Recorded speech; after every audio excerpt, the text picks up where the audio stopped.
सुनाने, देश प्रेम सबके मन में जगाने लेकर आए हैं क्रिश और बाल्टी बॉय। भारत है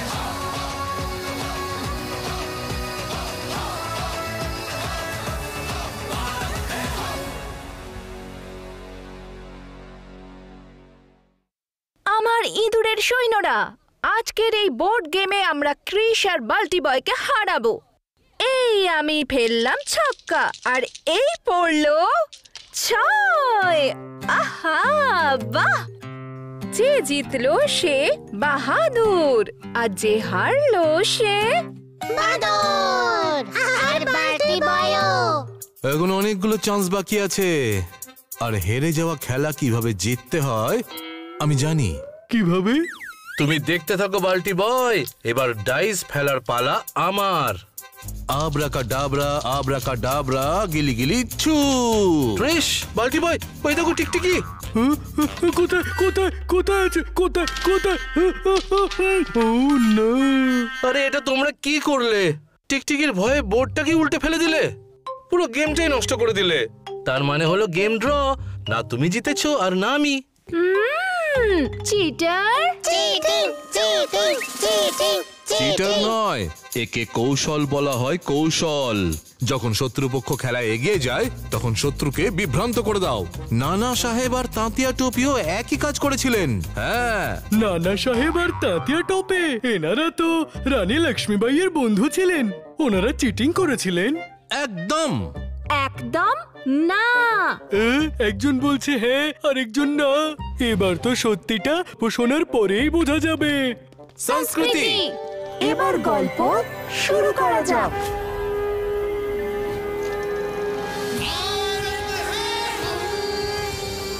19th সেঞ্চুরিতে কানপুরের কাছাকাছি বিথুরে পেশোয়ার বাজিরাও টু নানা ধন্ডুপন্ত মানে নানা সাহিবকে দত্তক নিয়ে নিজের উত্তরাধিকারী রূপে ঘোষণা করেন, আর নিজের গৃহমন্ত্রীর ছেলে রামচন্দ্র পাণ্ডুরাম ওয়েবলেকার মানে তাঁতিয়া টোপেকে, যাদের নিজের সন্তানদের মতো মানুষ করেছিলেন, পেশোয়া বংশের রণনীতি এবং রাজনীতির কর্মভার সামলানোর দায়িত্ব দেন। তাহলে চলো তোমাদের সবাইকে প্রথমে নিয়ে যায় বিঠুর প্যালেস, যেখানে পেশোয়া বাজিরাও দ্বিতীয় নানা সাহেবকে সিংহাসন সঁপে দিচ্ছেন। আমি তোমাকে রাজ সিংহাসন নয়, দায়িত্ব দিচ্ছি নানা। এই ইংরেজকে আমাদের মাতৃভূমি থেকে তাড়িয়ে দেওয়ার দায়িত্ব। পেশোয়া নানা সাহেবের জয়! পেশোয়া নানা সাহেবের জয়! আজিমুল্লাহ। আজিমুল্লাহকে ডেকে পাঠাতে সে একটি রত্নখচিত টুপি পেশোয়া বাজিরাও দ্বিতীয়র কাছে নিয়ে এলো। তাতিয়া, এই রত্ন বসানো টুপি আপনাকে রণনীতি আর রাজনীতিতে কুশলতা প্রদর্শনের সঙ্গে সঙ্গে এটা মনে করানোর জন্য দেওয়া হচ্ছে যে এবার আপনাকেও নানা সাহেবের সঙ্গে পেশোয়া কুলের সম্মান রক্ষা করতে হবে। পেশোয়া নানা সাহেবের জয়! তাঁতিয়া টোপির জয়! পেশোয়া নানা সাহেবের জয়! তাঁতিয়া টোপির জয়! ওদিকে পেশোয়া নানা সাহেবকে উত্তরাধিকারী বানিয়ে দিলেন, কিন্তু পেশোয়ার মৃত্যুর পরে ইংরেজরা বিঠুরেও ডক্ট্রিন অফ ল্যাব নিয়ম জারি করলো। এটা তো সেই নিয়ম যার অন্তর্গত ইংরেজ সরকার দত্তক নেওয়া পুত্রকে উত্তরাধিকারী মানত না। একদম ঠিক বাল্টি বয়। তারপর নানা সাহেব কি করলেন? উনি বুদ্ধিমত্তার সাহায্য নিলেন। ইংরেজদের সাথে শত্রুতা করার বদলে ওদের সাথে মিথ্যে মিথ্যে বন্ধুত্ব করলেন। নানা সাহেব, আপনার ওই উকিল আজিমুল্লাহকে ইংল্যান্ডে পাঠানোর প্রয়োজনই ছিল না। আমাদের কাছে আর কি বা বিকল্প ছিল? হঠাৎ করে ডক্ট্রিন অফ ল্যাবস আইন চালু করে আপনারা আমার থেকে সেই অধিকারও কেড়ে নিলেন যা আমাকে স্বয়ং পেশোয়া বাজিরাও দিয়েছিলেন। আপনি অসন্তুষ্ট হচ্ছেন কেন নানা সাহেব? আমরা আপনার শত্রু নই। আইন সবার জন্য একই রকম হয়। কোম্পানির বর্তমান নিয়ম অনুযায়ী আপনি তো কোনো পেনশনই পাবেন না, কিন্তু আপনি কোম্পানি সরকারের সঙ্গে বন্ধুত্ব করে বিশ্বস্ততার প্রমাণ দিয়েছেন। তবে কোম্পানি সরকারও আপনার বন্ধুত্বের দাম দেবে। বিশ্বাস করুন, আমরা থাকতে আপনার কোনো অভাব হবে না। আচ্ছা, আমি শুনলাম যে আজকাল ইস্ট ইন্ডিয়া কোম্পানির সেনাবাহিনীতে নতুন ধরনের কার্তুজ এসেছে যার গ্রিজে গরু আর শূকরের চর্বি মেশানো আছে। এটা সত্যি নয়। কি হচ্ছে কি এটা? ইংরেজ অফিসারের গলা চোখ হতে দেখেই নানা সাহেব ওকে সাহায্য করার জন্য তাঁতিয়া টুপিকে ইশারা করলেন, আর তাঁতিয়া টুপি নিজের সব রাগ উজাড় করে দিয়ে ওই ইংরেজের পিঠে একের পর এক ঘুষি মারতে লাগলো। এমন ঘুষি মারছিল যে নানা সাহেবকে এর মধ্যে ঢুকতে হলো।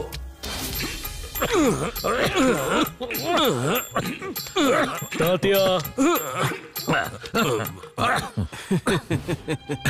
ধন্যবাদ। It's my pleasure. এই গুজব কিন্তু আগুনের মতো ছড়াচ্ছে। যদি সেটাকে শান্ত করার জন্য আমাদের সাহায্যের প্রয়োজন হয় তাহলে নিশ্চিন্তে আমাদেরকে জানাবেন। বন্ধুত্ব যখন করেছি পালন তো করতেই হবে। ইংরেজরা খুশি আর সন্তুষ্ট হয়ে সেখান থেকে চলে যায়, কিন্তু নানা সাহেবের মাথায় অন্য কিছুই চলছিল। যখন দুজনে তলোয়ার চালানো অভ্যাস করছিলেন তখন আজিমুল্লাহ ওনাদের জিজ্ঞেস করলেন, ওই ইংরেজ সাহেব মিথ্যে কথা বলছে। আমাদের গুপ্তচরের খবরই সত্যি। ওরা হিন্দু মুসলমানের মধ্যে দাঙ্গা বাঁধিয়ে নিজেদের উদ্দেশ্য পূরণ করতে চায়। আমাদের ওদের সঙ্গ দেওয়ার পরিবর্তে নিজেদের লোকেদের বিদ্রোহ করার জন্য প্রস্তুত করা উচিত। আপনাদের দুজনের মাথায় কি পরিকল্পনা চলছে? পরিকল্পনা নয়, বরং রুটি আর পদ্ম। হ্যাঁ, এই রুটি আর পদ্মই হবে আমাদের স্বতন্ত্রতা সংগ্রামের প্রতীক। মানে? এই রুটি হলো মা অন্নপূর্ণার প্রসাদ। গরিব হোক বা ধনী, হিন্দু হোক বা মুসলিম, সৈনিক হোক বা কৃষক, সবাই এর আসল মূল্যটা বোঝে। এই রুটি সবাইকে একত্রিত করবে। আর পদ্মফুল? দেবী লক্ষ্মীর প্রতীক এটা। এই ইংরেজরা দেশের রাজা এবং জমিদারদের থেকে তাদের রাজ্য, বৈভব, ঐশ্বর্য সব ছিনিয়ে নিয়েছে। এই পদ্ম তাদের সবকিছু ফেরত পাবার অনুপ্রেরণা যোগাবে। পরিকল্পনাটা ভালোই, কিন্তু নানা সাহেব এই সবকিছু হবে কিভাবে? যদি ইংরেজরা ঘুণাক্ষরে ওই কথা জানতে পারে তাহলে আমরা লড়াই শুরু হওয়ার আগেই পরাজিত হব। এই কাজটা আমাদের খুবই চতুরতার সাথে করতে হবে, যাতে ইংরেজরা কোনোভাবেই কোনো কিছু জানতে না পারে। হ্যাঁ, এই জন্যই আমরা আমাদের সংগ্রামকে তীর্থযাত্রার নাম দিয়ে দেশের কোনায় কোনায় যাব। তাহলে ওই ইংরেজরা এটাকে ভক্তি বলে ভাববে, দেশভক্তি নয়। একদম। আর যতক্ষণ নানা সাহেব আর আমি এই লক্ষ্য সাধন করব, আপনি বিঠুরেই থেকে এই ইংরেজদের ছাউনির ওপর কড়া নজর রাখবেন।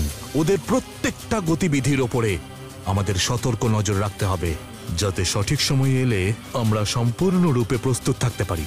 এটা শুধু লড়াই নয়, এটা আমাদের কাছে স্বতন্ত্রতার সংগ্রাম। এতে আমাদের সবাইকে একজোট হয়ে একসাথে একই সময়ে আক্রমণ করতে হবে, যাতে আমাদের হিন্দু মুসলিমের মধ্যে বিভেদ সৃষ্টিকারী ইংরেজ সরকার নিজেরাই ভেঙে চুরমার হয়ে যায়, আর আমরা এদেরকে যেন একবারে পুরোপুরি হারাতে পারি। নানা সাহেব এবং তাঁতিয়া টোপে পদ্মফুল আর রুটির মাধ্যমে স্বাধীনতার সংবাদ দেশের কোনায় কোনায় পৌঁছে দিলেন, আর সবাই মিলে স্থির করলেন যে তারা একসঙ্গে রবিবার 31শে মে 1857 সালে ইংরেজ সরকারের বিরুদ্ধে যুদ্ধ ঘোষণা করবেন, যেখানে রানী লক্ষ্মীবাইও যোগ দিয়েছিলেন। উনি নিজের সেনাপতি এবং বিশ্বস্ত ঝলকারি বাইয়ের সঙ্গে পরামর্শ করেন। আমার ভাই, আমার ছোটবেলার সাথী নানা সাহেব আমাকে খবর পাঠিয়েছে। ও আর তাঁতিয়া টোপে এই ইংরেজদের বিরুদ্ধে একটা সংগ্রামের জন্য তৈরি হচ্ছে। নানা সাহেবকেও এই ডক্ট্রিন অফ ল্যাপসের আইনের কারণে পেশওয়ার পেনশন আর বাকি সমস্ত অধিকার থেকে বঞ্চিত থাকতে হয়েছে। কিন্তু এই লড়াইটা শুধু ডক্ট্রিন অফ ল্যাপসের প্রতিশোধ নেওয়ার জন্য নয়, এটা স্বাধীনতার সেই লড়াই যার স্বপ্ন আমরা সবাই ছোট থেকে দেখে এসেছি। আর এখন এই স্বপ্ন সত্যি হতে চলেছে। আমাদের তাড়াতাড়ি আক্রমণের জন্য প্রস্তুতি নিতে হবে। আক্রমণ করব আর বিজয়ও পাবো। আমাদের বিথুরে খবর পাঠাতে হবে যে ঝাঁসি 31 মের জন্য তৈরি। নানা সাহেব আর তাঁতিয়া টোপের আহ্বান গোটা ভারতে আগুনের মতো ছড়িয়ে পড়ল। অনেক রাজ্য থেকে পদ্মফুলের ডাঁটি আর খালি রুটির ঝুড়ি ফিরে আসে। যতগুলো পদ্মের ডাঁটি রয়েছে ততগুলো রাজ্যের সম্পূর্ণ সেনাবাহিনী আমাদের সাথে লড়তে রাজি আছে। আর রুটির খালি ঝুড়ি এটাই প্রমাণ করছে যে গ্রামবাসীরা সৈন্যদের জন্য খাবার দাবারের ব্যবস্থা করছে। এবার তাহলে শুধু 31শে মের অপেক্ষা। তাঁতিয়া টোপে আর নানা সাহেব তো ভালো কাজের জন্য ইংরেজদেরকে বোকা বানিয়েছিল, কিন্তু সেই জায়গায় ক্রিস তো একটা গেম জেতার জন্য করলো। এক্স্যাক্টলি, সেই জন্য ওনারা যা করেছিলেন সেটা পরিকল্পনা ছিল। আর যেটা ক্রিশ করেছে সেটা চিটিং। ওহো, এখনো খেলা নিয়েই পড়ে আছো। বাকি গল্পটা কি শুনবে না? এর পরের গল্প আমি জানি। নিশ্চয়ই নানা সাহেব আর তাঁতিয়া টোপে ইংরেজদেরকে হারিয়ে দিয়েছিলেন। না, ওনাদের এই প্ল্যানটা ফেল হয়ে গেছিল। কিন্তু কিভাবে?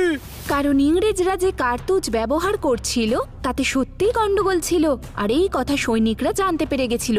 আর 31 মের আগেই 29 মার্চ 1857 সালে মঙ্গল পাণ্ডে বিদ্রোহ শুরু করে দেন। ওনার মৃত্যুর পর বাকি সৈন্যরা রেগে যান, আর সঠিক সময়ের জন্য অপেক্ষা না করেই তারা ছোট ছোট দলে বিভক্ত হয়েই ইংরেজ বাহিনীর বিরুদ্ধে লড়াই করতে শুরু করেছিলেন। যদি সবাই মিলে একসঙ্গে একই দিনে যুদ্ধ করতেন তাহলে ইংরেজ সেনাদের ভাগ হতে হতো, আর আমাদের পক্ষে জেতা সহজ হয়ে যেত। কিন্তু সবাই আলাদা আলাদা লড়ছিলেন বলে দুর্বল হয়ে পড়ছিলেন। তার মানে এতদিনের পরিকল্পনা, এত প্রস্তুতি ফেল। এরপর কি হয়েছিল? এরপর কি হলো সেটা আমি বলবো, কিন্তু এখন নয়। একটু অপেক্ষা করো, কারণ গল্পটা হলো অনেক বড় আর আমার পেয়েছে খিদে। খিদে তো পেয়েছে। আমারও পেয়েছে। আর খালি পেটে সব সময় মাথা ঠিকঠাক কাজ করে না। না আমি স্টোরি ভালো করে বলতে পারবো, আর না সেটা তোমাদের মাথায় ভালো করে ঢুকবে। তাহলে এখানে নিচ্ছি একটা বিরতি। গল্পের পরবর্তী অংশ শুনতে পরের এপিসোড অবশ্যই দেখবেন। কিন্তু বিরতি নেওয়ার আগে গর্বের সাথে বলো,